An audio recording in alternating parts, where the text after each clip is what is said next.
नमस्कार।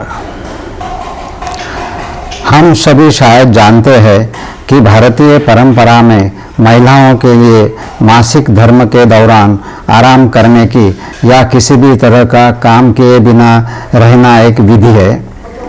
हालांकि आज ये विधि लगभग खत्म हो चुकी है और उस आराम की जगह विज्ञापनों की व्यवस्था उसे विधि को हमेशा के लिए ख़त्म करने की कोशिश की गई है कि आप इस दौरान रस्सी भी कूद सकती है।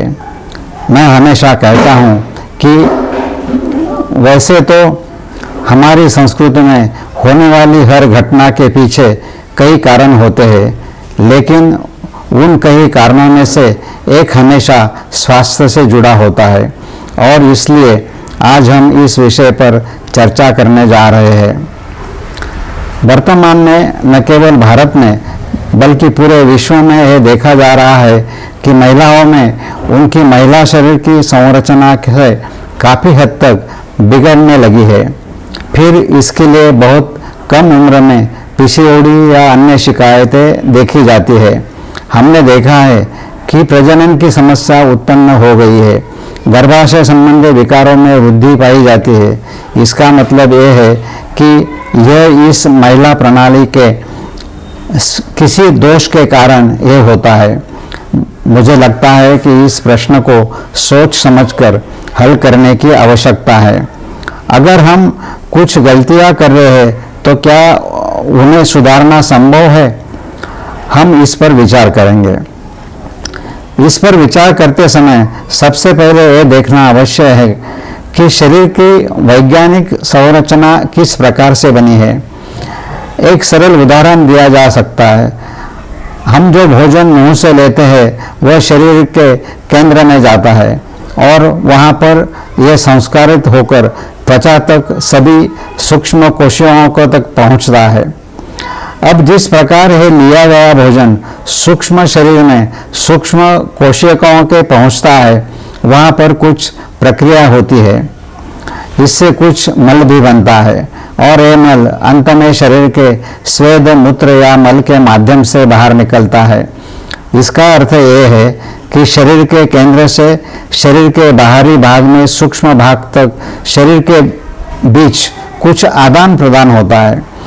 उत्पन्न मल वापस केंद्र में आता है और यह मूत्र या मल के माध्यम से बाहर निकल जाता है। यह एक सामान्य विधि होती है जिसे समझना बहुत आसान है।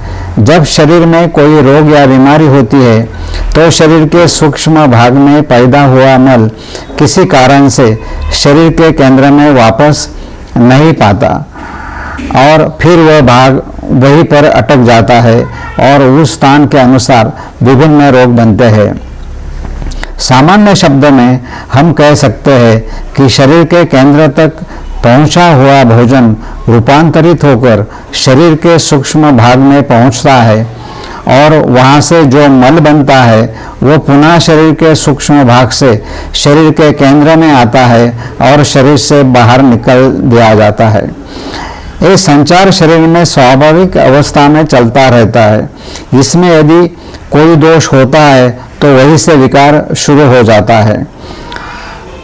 यह दोष कई प्रकार से हो सकते हैं, जिससे स्थान के आधार पर कई प्रकार के रोग उत्पन्न होते हैं, उसकी संभावना बढ़ जाती है। इस संचार के लिए माने गए कारणों की जानकारी देते हुए आयुर्वेद विज्ञजन ने कहा है कि यदि दोष केंद्र से बाहर की ओर चले जाते हैं, अत्यधिक व्यायाम हो जाता है या वात में तेजी आ जाती है तो ये दोष केंद्र से शरीर के बाहर की ओर चले जाते हैं और जब ये बाहर से शरीर में आते हैं तो इसका एक कारण वायु का नियंत्रण माना जाता है। यानी वायु पर नियंत्रण या ऐसी योजना बनाना कि वायु न बढ़े, यानी आराम करना, यही उसका उत्तर है।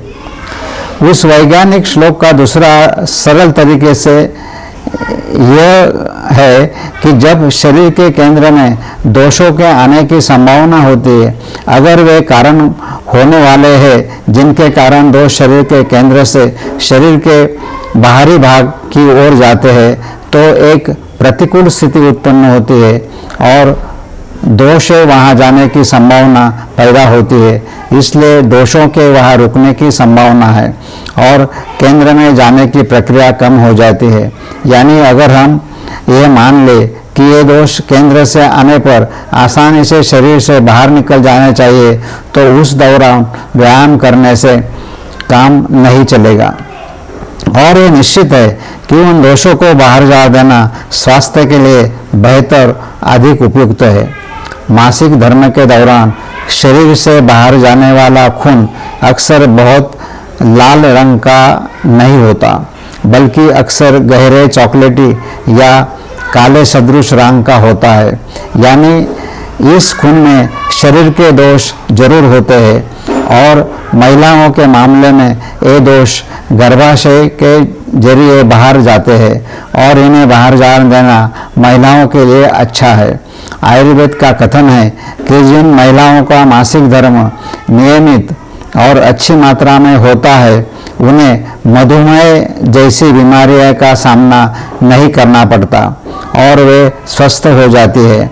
यानी इस माध्यम से दोषों का शरीर से बाहर जाना तय है। और इसकी पुष्टि करनी हो तो हमारे पास एक छोटा सा उपाय भी है। मासिक धर्म से पहले अगर कोई शिकायत है, जैसे अंगों में दर्द, पित्त का बढ़ना, सिर दर्द या मुहासे, तो मासिक धर्म के बाद ये चीज़ें कम हो जाती है।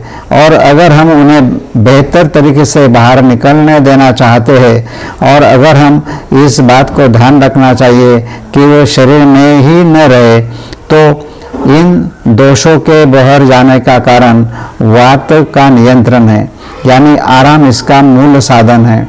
अगर हम ऐसा नहीं करते हैं तो ये दोष शरीर से ठीक तरह से और पूरी तरह से बाहर नहीं निकलते हैं, बल्कि शरीर में जमा हो जाते हैं। इसका कारण वात का प्रकोप है। इसलिए चूंकि इस अवधि के दौरान आराम करना सबसे अच्छा है, इसलिए इस प्रकार का जो दोष बाहर निकलता है वो अधिक उचित तरीके से बाहर निकलता है। और इसके लिए ये ध्यान रखना चाहिए कि शरीर अपने आप ही खुद को साफ कर देता है। हम अगले भाग में इस पर अधिक चर्चा करेंगे। धन्यवाद।